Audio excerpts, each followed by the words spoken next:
Good morning students, welcome back to my channel.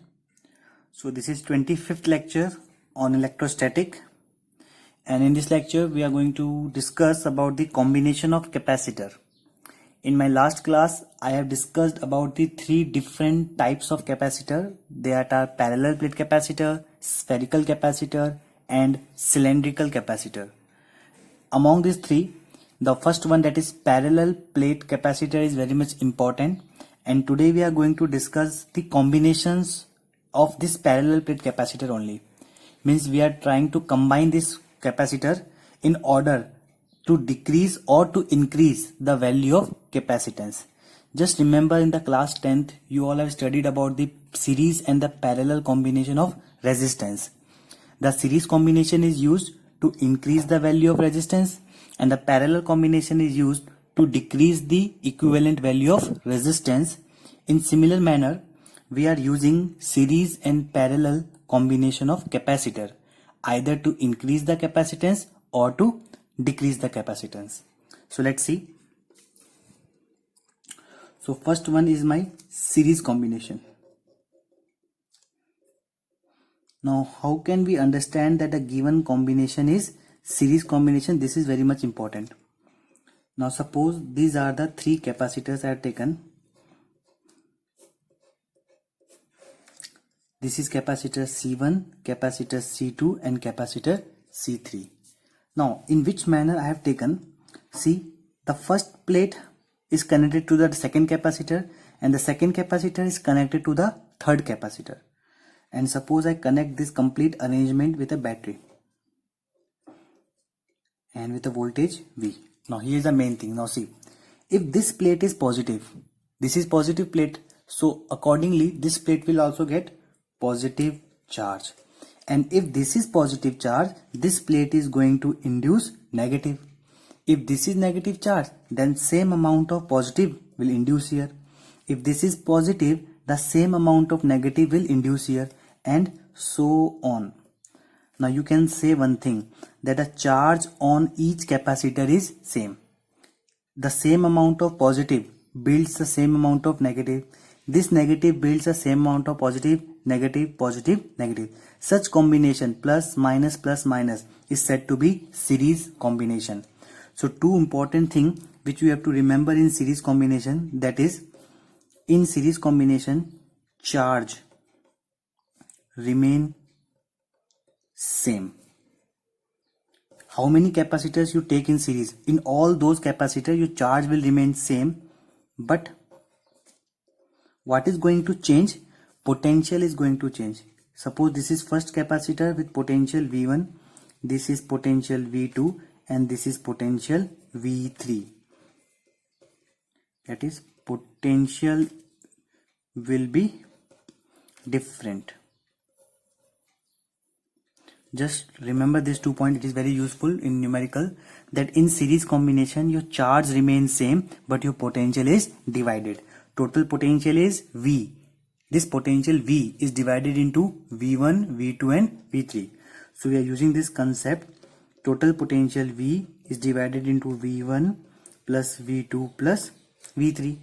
So since we know that Q equals to CV, so from this concept your V equals to Q by C. So look it carefully. If I talk about V1, this is the V1 and the charge on this capacitor is Q. All these capacitors, the charge remain same, but the value of capacitance is C1. So using this formula V equals to Q by C, instead of V1 I can write Q by C1, instead of V2 Q by C2 and instead of V3 Q by C3, because charge remains same. Taking a Q common, so 1 by C1, 1 by C2, 1 by C3. So if you see here, that is V. So your V can be written as Q by C net. So this is net.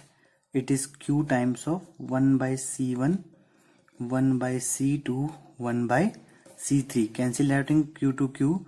So your net capacitance, that is given as reciprocal 1 by C net is 1 by C1, 1 by C2 and 1 by C3. So this is your net capacitance. Now look from this expression, I think you can understand. Just tell me, this series combination which we are using here, it is giving 1 by C. So it will increase the value or decrease the value. Just look it carefully. It is a reciprocal sum. So this series combination is basically preferred.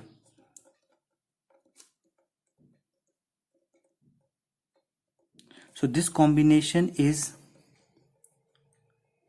preferred to decrease the capacitance. So if you want to decrease the value of your capacitance, you are having more than one capacitor and you want to decrease your overall value, so you combine them in series combination. So this combination is preferred to decrease the capacitance value. So just remember this formula to find out the resultant capacitance, or you can say equivalent capacitance or net capacitance. So I'm moving forward. So second one is my parallel combination. Now what is the two important thing in this combination? Let me draw the diagram. Suppose this is first capacitor of capacitance C1. So this one is your second capacitor of capacitance C2. And this one is your third capacitor of capacitance C3. And I connect all these three with a battery. Potential V. Now see, look at the first plate of all the capacitor. See, this is positive. So because of this positive plate, all these three plates, I am talking about this one and this one, all these three will be positive because of this positive plate, and because of this negative, all these three plates will be negative charge. So what you can say, just look at carefully, all positive are connected at the one side, all the positives are connected at one side, and all negatives are connected at another side. Positive at one side, negative at another side. Such combination is termed as parallel combination. Now in this combination, your charge will be different.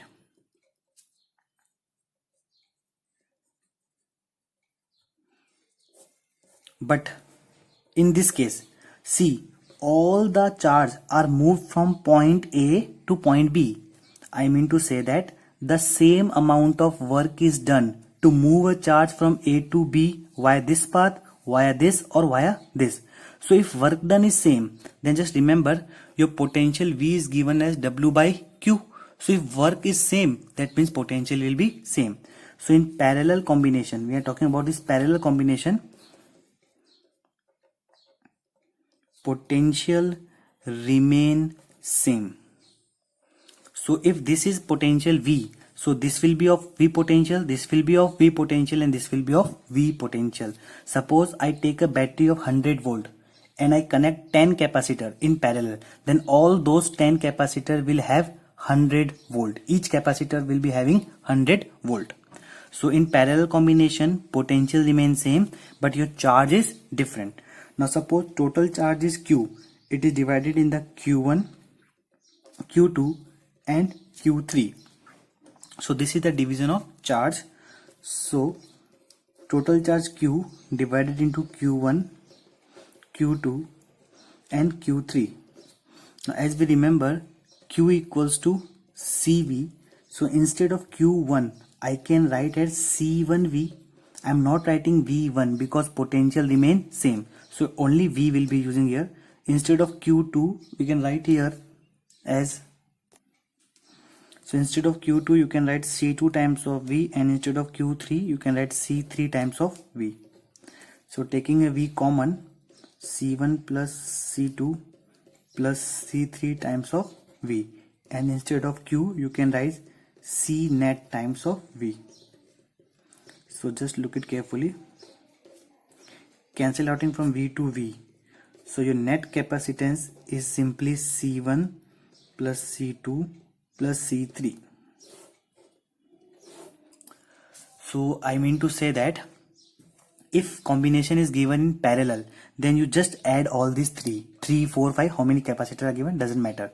And if combination is given in series, then just add them in reciprocal manner.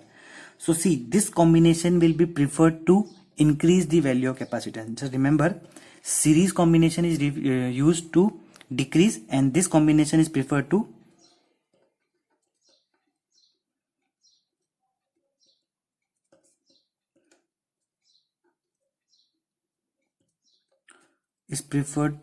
increase the capacitance.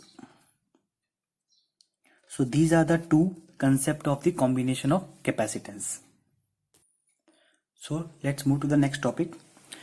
Energy stored in a charged capacitor, and this topic is very important from your board syllabus. It means extremely important topic is this, energy stored in a charged capacitor. Just understand some in rough manner. This is my capacitor, and I am going to connect this capacitor with a battery. This is positive and this is negative. Now what is going to happen? Because of this positive and negative terminal, this battery is going to charge this capacitor. Because of this positive, it will develop a positive polarity and it will develop a negative polarity. So the charge developed on this plate, and in order to develop the charge, some amount of work is done. And you remember, whenever we talk about the work done, my work done is nothing but the work done is equal to energy stored in a given system. So in this complete calculation, I have to find out the amount of work done in moving a charge from one plate to another plate.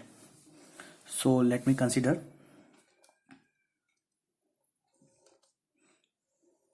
We have taken two plates and connected them with a battery.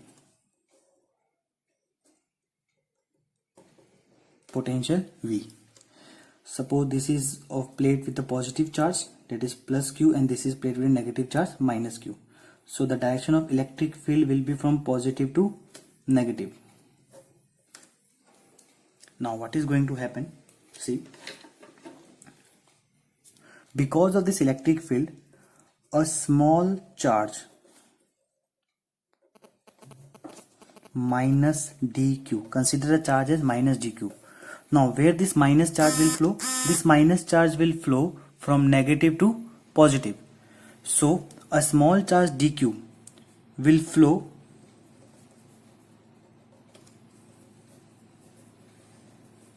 opposite to the direction of electric field, and this flow of charge, for this flow of charge we have to do a small amount of work done. So the small amount of work done in moving this charge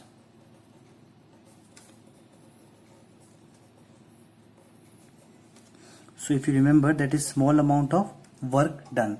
So your work done will be here, that is work done is charge into potential.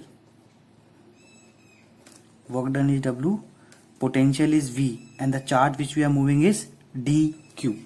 So dq is the charge which we are going to move here, and since we remember that q equals to cv, then v can be written as q by c. So I replace, it's v can be written as q by c.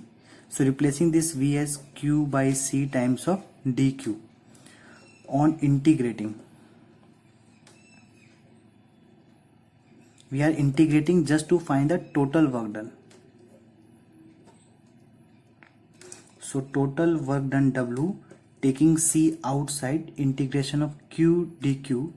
So you will get 1 by c times of q square by 2. That is, your total work done is equals to half of q square by c. So this is your total work done. So this is one format. So here see, look at the another format. If I use, instead of q, I replace here at cv upon c. So the square is cancelled out, so you will get work done equals to half cv square. This is very much important formula. The second one is work done equals to half cv square. And one more format is there. See, instead of this C, what you can write? So replacing this C with Q by V times of V square. So V to V cancel. Your work done can also written as half QV. So this is third format of work done. So these are the three different expressions of work done. Many times the questions has been asked, write the all three formulas for work done, or remember that amount of work done is equal to energy. All these three work done is equivalent to energy stored between the plates of capacitor. So first, second and third, all these three are the different forms in which energy is stored in a capacitor. Now the main thing comes here, that these are the work done and this work done is equivalent to energy. But see, you will came to know that this energy which is stored in the capacitor, this energy is actually in the form of electric field lines, which means capacitor store the energy in the form of electric field lines. So I have to go through this derivation because in these three terms I am not able to find the expression of electric field. Electric field is missing somewhere. So we will proceed further and we will try to find out the expression for energy density. Energy density, which means energy upon volume. Volume of what? Volume of capacitor. How much energy is stored divided by the volume of capacitor will give you energy density. From there you will came to know that the energy will be stored in the form of electric field lines. So let's move further. So energy density, you can just simply write it. Energy is stored per unit volume. So for this, let us consider a parallel plate capacitor. Let D is the distance between the plate and A is the area of the plate with the positive charge, and this is negative charge, and this is the electric field between the plates. Now as we remember, energy stored in capacitor. Just in previous page I have seen that energy stored, that is U or W. U is the energy stored, that is half CV square. Remember there are three different formula. I am using U equals to half CV square. Work done is equal to energy. The amount of work done is equal to energy, that is half CV square. Now see this formula carefully. C. This C stands for capacitance, and here we are talking about parallel plate capacitor. So in my previous lecture you seen that for parallel capacitor your C equals to A epsilon naught by D. Okay, and this is potential. Just remember that relation between potential and electric field, V equals to E times of D. Potential and electric field relation. So instead of V I am using here E times of D. D is the distance between the plate square. So it's half A epsilon naught by D E square D square, cancel out this square. So half epsilon naught E square times of A into D. Look it carefully. Look these two terms. If you remember, to find the volume, the basic formula for the volume is area into height. In order to find the volume of any geometry, what you do, you multiply area with the height. So A is the area of the plate and D is the distance, or you can also say as the height of capacitor. So A is the area and D is distance. This term will equivalent to volume. So U stands for energy and AD stands for volume. So see this term, U stands for energy and this AD stands for volume. So energy upon volume is only termed as energy density, and this energy density is written by small alphabet U. Energy is written by capital U, energy density is written by small u, and we just write a E to denote we are talking about electric field. So it is half epsilon naught E square. So this is the expression for energy density. Just remember this formula. This is very important formula of energy. From this expression you can simply say that the energy is stored in the form of electric field lines. From this expression you can simply say that, because in this expression we are using the term E, so we can say the energy density, that is half epsilon naught E square. This formula suggests or prove that the capacitor store the energy in the form of electric potential energy. So this topic was very much important for your board syllabus, the energy stored and energy density associated with it. So just learn these two topics very carefully. Thank you.